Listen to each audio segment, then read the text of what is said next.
নতুন নির্বাচন কমিশন প্রত্যাখ্যান জাতীয় নাগরিক কমিটির। শেখ হাসিনা দেশে থাকলে লোকজন তাকে ছিঁড়ে খুঁড়ে ফেলতো, বললেন উপদেষ্টা সাখাওয়াত। জানাবো আওয়ামী লীগের কেন্দ্রীয় কার্যালয় এখন পাবলিক টয়লেট। এবং সর্বশেষ জানাবো দ্বিকক্ষ সংসদের পক্ষে জোরালো অবস্থানে বিএনপি। শুনছিলেন সংবাদ শিরোনাম, এবারে বিস্তারিত। নতুন নির্বাচন কমিশন প্রত্যাখ্যান জাতীয় নাগরিক কমিটির। রাষ্ট্রপতি মোহাম্মদ শাহাবুদ্দিনের অপসারণ চেয়ে তার নিয়োগ দেওয়া নতুন নির্বাচন কমিশন প্রত্যাখ্যান করেছে জাতীয় নাগরিক কমিটি। একই সঙ্গে নির্বাচন ব্যবস্থা সংস্কারের প্রাপ্ত প্রস্তাবের আলোকে নতুন আইনের অধীনে নতুন নির্বাচন কমিশন গঠনের দাবি জানিয়েছেন তারা। সংবাদ সম্মেলনে লিখিত বক্তব্যে সামান্তা শারমিন বলেন, আওয়ামী লীগ আমলে প্রণীত বিতর্কিত প্রধান নির্বাচন কমিশনার ও অন্যান্য নির্বাচন কমিশনার নিয়োগ আইন 2022 এর অধীনে নতুন কমিটি গঠন করা হয়েছে। নির্বাচন ব্যবস্থা সংস্কার কমিশনের প্রস্তাবের আগেই নিয়োগ দেওয়ার প্রতিবাদ জানাচ্ছে জাতীয় নাগরিক কমিটি।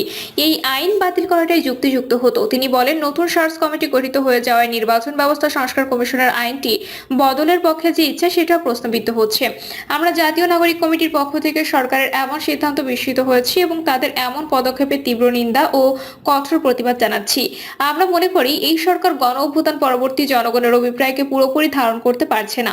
তিনি দাবি জানিয়ে বলেন, আমরা জাতীয় নাগরিক কমিটির পক্ষ থেকে অবৈধ রাষ্ট্রপতির অধীনে ফ্যাসিস্ট আইনি কাঠামোয় গঠিত নির্বাচন কমিশন প্রত্যাখ্যান করছি এবং অবিলম্বে নির্বাচন কমিশন সহ আইনটি বাতিল করে নতুন আইনের ভিত্তিতে একটি নিরপেক্ষ ও অবিতর্কিত নির্বাচন কমিশন গঠনের জোর দাবি জানাচ্ছি। তিনি বলেন, আমরা স্পষ্ট লক্ষ্য করছি নির্বাচন কমিশন সংস্কার প্রস্তাব পর্যালোচনা করে সিদ্ধান্ত নেওয়ার আগেই রাজনৈতিক দলগুলোর চাপের কাছে নতি স্বীকার করে সরকার নির্বাচন কমিশন গঠন করতে বাধ্য হয়েছেন। এই কাজ গণ অভ্যুত্থানের কমিটমেন্টের সঙ্গে বিশ্বাসঘাতকতার শামিল। আমরা সরকারকে স্মরণ করিয়ে দিতে চাই, বাংলাদেশের সর্বস্তরের ছাত্র ও জনগণ গণ অভ্যুত্থানের শরিক। কেবল রাজনৈতিক দলগুলোর সঙ্গে কথা বলে ডক্টর মোহাম্মদ ইউনূস এ ধরনের সিদ্ধান্ত নিতে পারেন না। আমরা প্রধান উপদেষ্টা ডক্টর মোহাম্মদ ইউনূস ও অন্যান্য উপদেষ্টাদের সিদ্ধান্ত গ্রহণে গণ অভ্যুত্থানের আকাঙ্ক্ষার বাস্তবায়ন দেখাতে চাই। শেখ হাসিনা দেশে থাকলে লোকজন তাকে ছিঁড়ে খুঁড়ে ফেলতো, বললেন উপদেষ্টা সাখাওয়াত। ছাত্র জনতার অভ্যুত্থানে গত 5ই আগস্ট সরকার পতনের দিন শেখ হাসিনা গণভবনে থাকলে লোকজন তাকে ছিঁড়ে খুঁড়ে ফেলতো বলে মন্তব্য করেছেন অন্তর্বর্তীকালীন সরকারের নৌ পরিবহন উপদেষ্টা brigadier general doctor M Sakhawat Hossain. সম্প্রতি যুক্তরাজ্যের হাউস অব লর্ডসে একটি সম্মেলনে অংশ নিয়ে সাংবাদিকদের সামনে তিনি এ মন্তব্য করেন। গণতন্ত্র ও মানবাধিকার সংকট শীর্ষক ওই সম্মেলনে বাংলাদেশের এম সাখাওয়াত হোসেনের মন্তব্য ব্যাপক আলোচনার জন্ম দিয়েছে।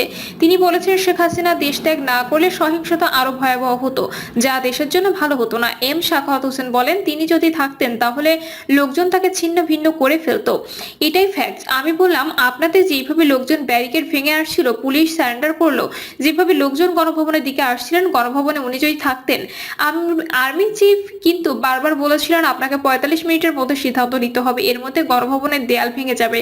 আমার অভিজ্ঞতা থেকে বলছি, তাহলে লোকজন তাকে ছিঁড়ে খুঁড়ে ফেলতো এবং সেটা দেশের জন্য খুব ভালো হতো না। সাখাওয়াত হোসেনের এই মন্তব্য বাংলাদেশের রাজনৈতিক অঙ্গনে ব্যাপক আলোচনা জন্ম দিয়েছে।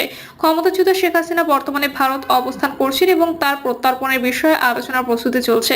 ডক্টর সাখাওয়াত তার বক্তব্যে শেখ হাসিনা দীর্ঘ শাসনামলে বিরোধীদের দমন, মানবাধিকার লঙ্ঘন এবং আওয়ামী লীগ সরকারের বিরুদ্ধে সৃষ্ট গণ অসন্তোষের কথা উল্লেখ করেন। তার মতে, হাসিনার দেশত্যাগের ফলে আরো সহিংস পরিস্থিতি থেকে দেশ রেহাই পেয়েছে।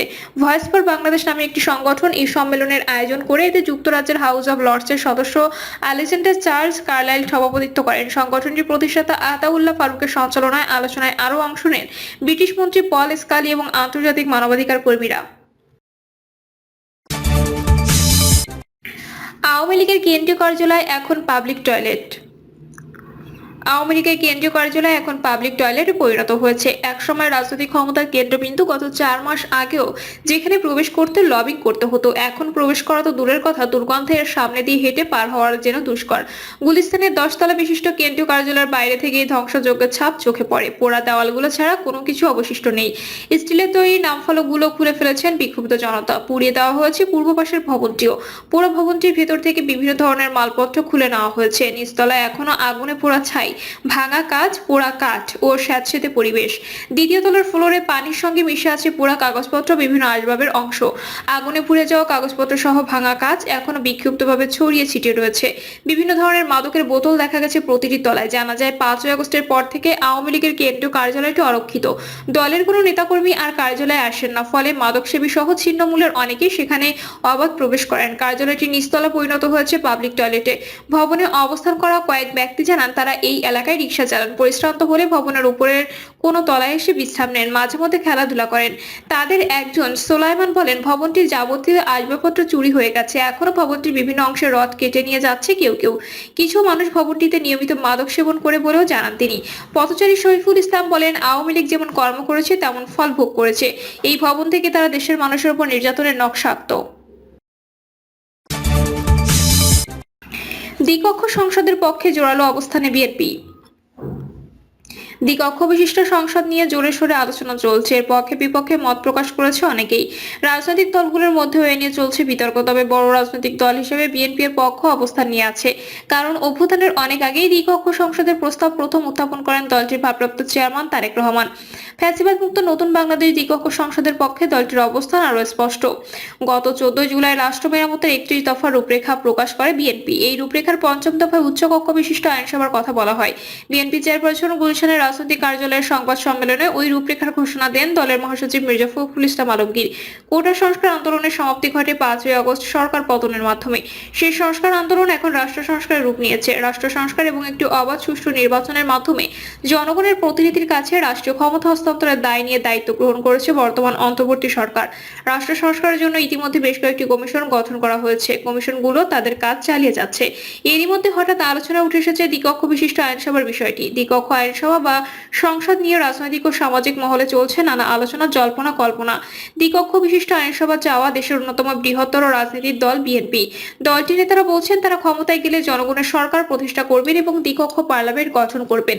বিএনপির স্থায়ী কমিটির সদস্য আমির খসরু মাহমুদ চৌধুরী বলেন, বাংলাদেশের রাজনীতিতে ক্ষমতার কেন্দ্রবিন্দু ছিল শেখ হাসিনার মতো দৈত্য। আরেকটা দৈত্য যাতে সৃষ্টি না হয় সেজন্য ক্ষমতার ভারসাম্য সৃষ্টি করা হবে।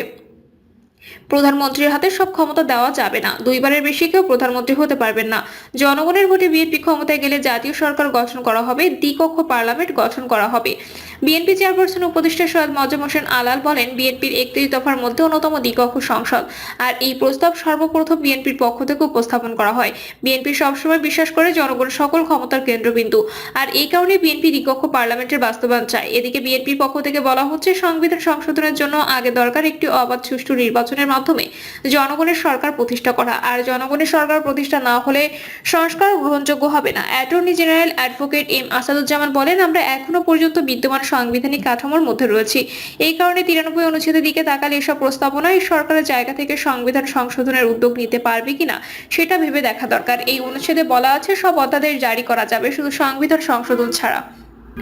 রাষ্ট্র সংস্কারের অংশ হিসেবে দ্বিকক্ষ আইনসভা নিয়ে বিভিন্ন মহলে চলছে নানা আলোচনা, চলছে না বিশ্লেষণ।